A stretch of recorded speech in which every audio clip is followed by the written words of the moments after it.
x ការ៉េដក 7x បូកស្រាប់បានណាដក x ការ៉េដក 7x បូក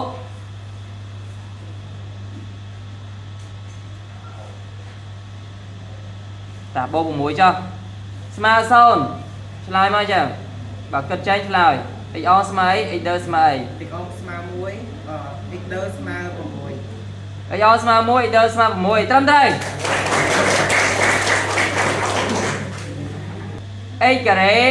ដក 3x ដក 4ស្មើ0